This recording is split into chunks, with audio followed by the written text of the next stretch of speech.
Kali ini kita ingin sharingkan bagaimana negara mampu menghasilkan press money dalam jumlah yang besar dan potensi press money itu tidak menjadi beban negara. Tapi justru press money itu justru produktif untuk negara, produktif untuk rakyat. Dan kedepannya dalam kurun waktu 2-5 tahun ke depan, potensi press money jauh lebih besar juga bisa didapatkan negara, dan juga meningkatnya kualitas dan nilai aset dari masyarakat yang menjadi bagian dari proyek finansial ini, kan begitu. Nah, yang ingin saya sharingkan adalah berbasis cryptocurrency. Kita lihat kan Bitcoin, bagaimana Bitcoin sekarang ini dimulai dari angka $10, 10.000 pada saat itu ya. Lalu dia listing mulai dari angka $10, sekarang ini di market dia sudah di atas 1,5 miliar. Kan dalam kurun waktu ya sekitar 20 tahun lebih sedikit ya. Nah, jadi sehingga kan kalau kita berpikir bagaimana dalam hal ini menjadi solusi press money pemerintah itu adalah uang digital atau cryptocurrency, ini saya kira ini sesuatu yang sangat produktif, yang sangat strategis dan bisa diterima kan oleh kebutuhan market dan kepentingan publik. Nah, secara teknis seperti ini. Misalnya negara ini membuat program yang disebut dengan Smart Coin. Nah, misalnya kita singkat dengan Gebyar 1 miliar koin ya. Nah, singkatannya kan Smart Coin, ini kita buat 1 miliar jumlah yang di develop. Nah, terus yang kedua, nanti regulasinya dari 1 miliar ini kan hanya kita jual di presale kan hanya 30%. Kan nggak mungkin dong dijual di presale semua. 30% itu dijual di presale dengan target kita listing itu di tahun kedua atau di akhir tahun kedua, di bulan ke-24. Nah, yang 300%, yang 30% atau 300 juta ini dijual di presale. Ini misalnya 100 juta dijual dengan angka 20 US dollar.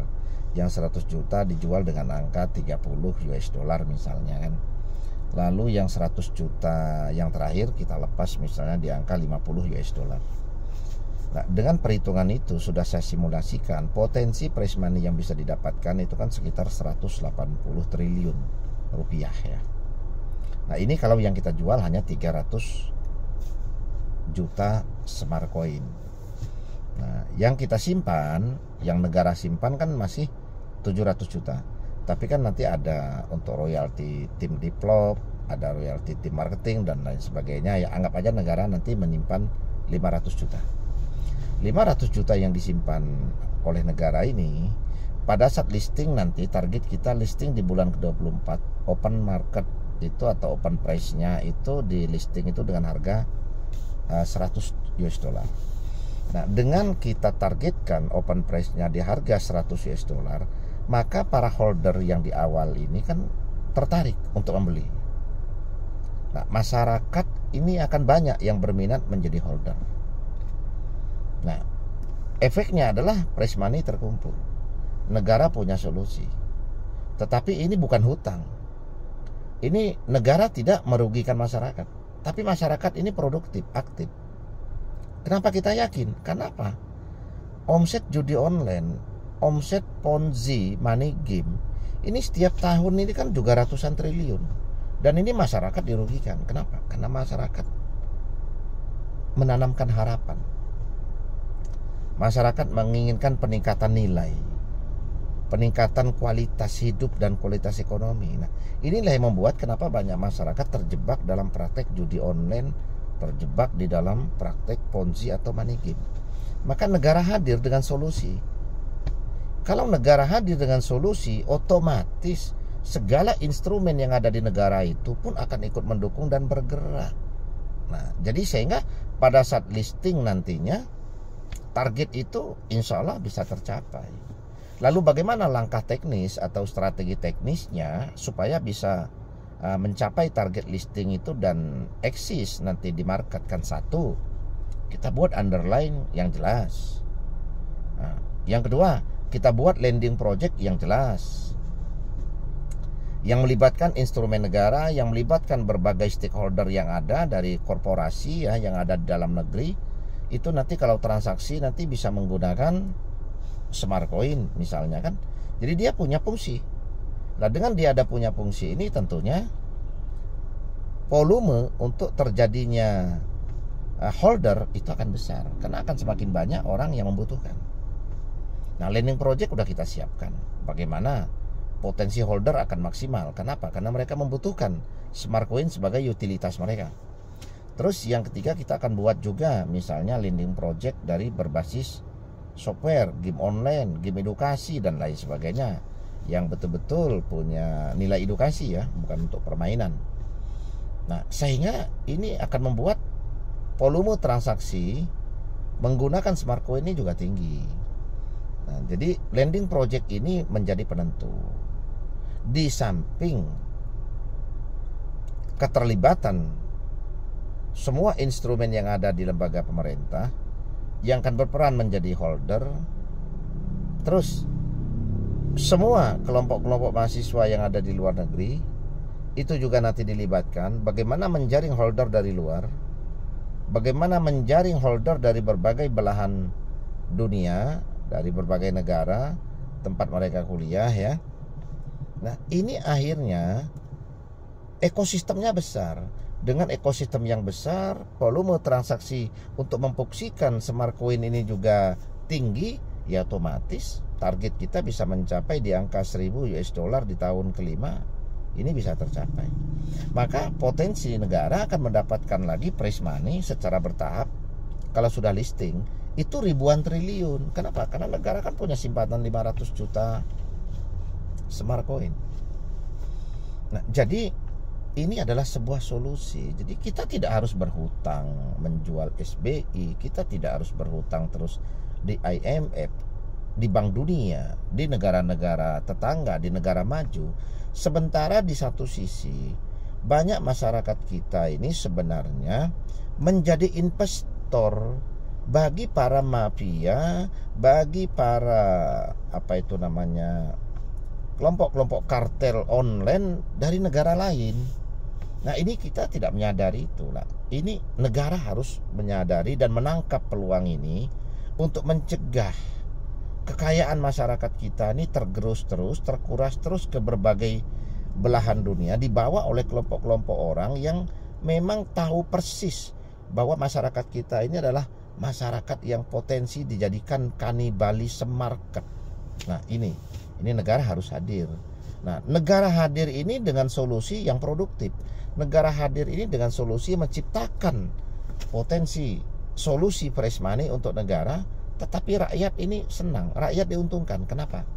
Karena nanti target penjualan dari 300 juta smart coin ini di dalam pre-sale ini akan kita rumuskan atau kita skemakan dengan sebuah skema bisnis yang menarik, sehingga akan menciptakan peluang kerja, akan menciptakan lapangan kerja baru yang berpotensi menciptakan pendapatan bagi orang-orang yang memang belum punya pendapatan atau mengalami penurunan pendapatan. Nah, ini akan menjadi solusi produktif bagi mereka, akan menciptakan lapangan kerja baru dan yang potensial. Nah, jadi ini saya kira kalau negara menangkap peluang ini, kita bisa menjelaskan secara detail bagaimana nantinya infrastruktur yang dibutuhkan. Seperti smart coin ini juga harus punya market sendiri. Smart coin ini harus punya blockchain sendiri. Dia harus menjadi kripto sekuritas ya, sehingga nanti akan banyak kripto utilitas yang menggunakan smart coin ini juga dalam melakukan transaksi. Nah, dengan begitu akan semakin banyak volume transaksi yang terjadi untuk mendukung atau untuk mendongkrak daya tarik dari para holder dunia menyimpan smart coin ini di dompet wallet mereka. Karena kalau smart coin ini sudah mereka anggap sebagai cryptocurrency yang potensi jangka panjangnya bagus, tentunya mereka akan menyimpan dalam jangka waktu yang lama. Semakin lama para holder menyimpan, maka akan semakin sedikit likuiditas dari koin itu sendiri di market, maka potensi harga akan selalu naik. Bagaimana membuat para holder ini menyimpan smart coin dalam jangka waktu yang lama dan dalam jumlah yang cukup besar, maka dibutuhkan utilitas, dibutuhkan fungsi dari smart coin ini. Nah, sehingga dengan adanya fungsi itu membuat banyak orang membutuhkan untuk fungsi tersebut, maka itu akan di holder. Yang kedua, karena volume transaksi perdagangannya bagus, harga relatif terus meningkat. Nah, secara berkala dia konsisten ya. Nah, ini juga sama, akan membuat banyak para holder membeli lalu mereka simpan. Mereka deposit di dalam debit wallet mereka. Nah, karena mereka tahu jangka panjang ini potensial, jangka panjang keuntungan mereka berlipat-lipat, kan seperti itu. Maka penentunya adalah bagaimana kita melepas smart coin ini di pre-sale ini, juga langsung dibangun rancangan lending project yang produktif sambil membentuk ekosistemnya, kan begitu. Nah, sehingga pada saat listing, pada saat open market nanti di market global ya, baik itu di Binance, CMC, Indodax, toko kripto dan lain sebagainya, ini infrastruktur ini sudah siap. Nah, baik itu produk-produk lending projectnya, nah, terus baik itu market internalnya, kan begitu, baik itu skema pendukungnya, nanti akan kita buatkan skema pendukung juga, yaitu token-token utilitas, supaya memancing token-token yang lain memfungsikan dari smart coin sebagai alat transaksi di saat mereka melakukan penjualan peer to peer, kan seperti itu.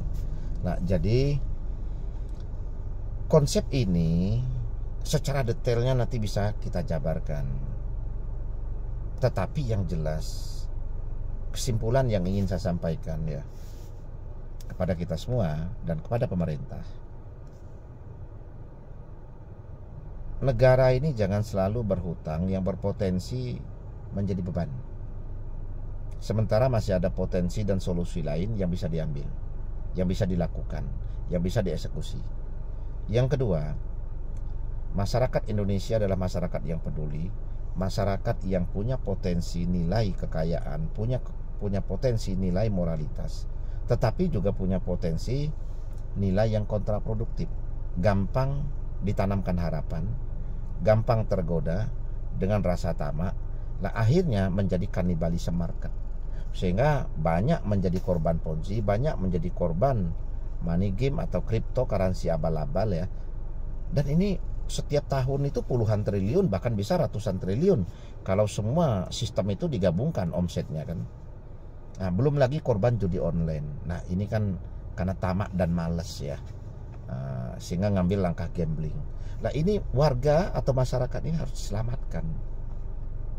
diselamatkan dengan solusi dari negara, dari solusi dari pemerintah. Dan pemerintah ini harus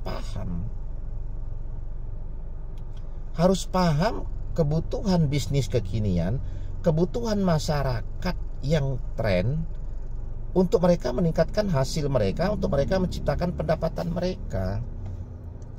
Jadi negara harus jeli juga, pemerintah harus jeli menangkap peluang tersebut. Nah, ini maka saya tawarkan, karena saya ngerti peluang ini, saya ngerti potensi ini. Nah, dan kita bisa melibatkan banyak pihak, baik itu korporasi maupun personal, untuk menjadi bagian dari proyek ini, sehingga target bagaimana terbentuknya komoditas trading di berbagai belahan dunia, komunitas trading dari berbagai community, nantinya kelompok community di dalam negeri, dan nanti bagaimana terbentuknya juga apa itu namanya komunitas marketingnya, sehingga penjualan itu bisa cepat. Karena saya juga punya banyak, kita tahu banyak teman-teman yang membutuhkan solusi bisnis, solusi pekerjaan yang sesuai dengan hobi mereka, sesuai dengan passion mereka. Nah, ini akan luar biasa. Bahkan saya berkeyakinan untuk menjual 300 juta token atau 30% dari total supply itu ya kurang dari 1,5 tahun. Bisa jadi 12 bulan atau 14 bulan itu sudah selesai. Dan negara punya solusi finansial, negara punya solusi price money, tanpa harus berhutang, tanpa harus menggadaikan kedaulatan negara, tanpa harus menggadaikan kedaulatan pemerintah pada negara lain. Karena apa? Karena ada keterlibatan dari warga masyarakat sendiri, tetapi produktif, menjadi solusi strategis ke depan, sehingga banyak masyarakat nanti akan meningkat strata ekonomi, kualitas ekonomi, dan nilai kekayaannya di dalam waktu 2 tahun sampai 5 tahun ke depan. Ini adalah solusi smart, ini adalah solusi cerdas. Jadi ini yang saya harapkan negara bisa menangkap peluang ini, dan saya siap untuk menjabarkan segala konsepnya dan melibatkan berbagai pihak yang berpotensi proyek ini berjalan sesuai dengan target dan harapan.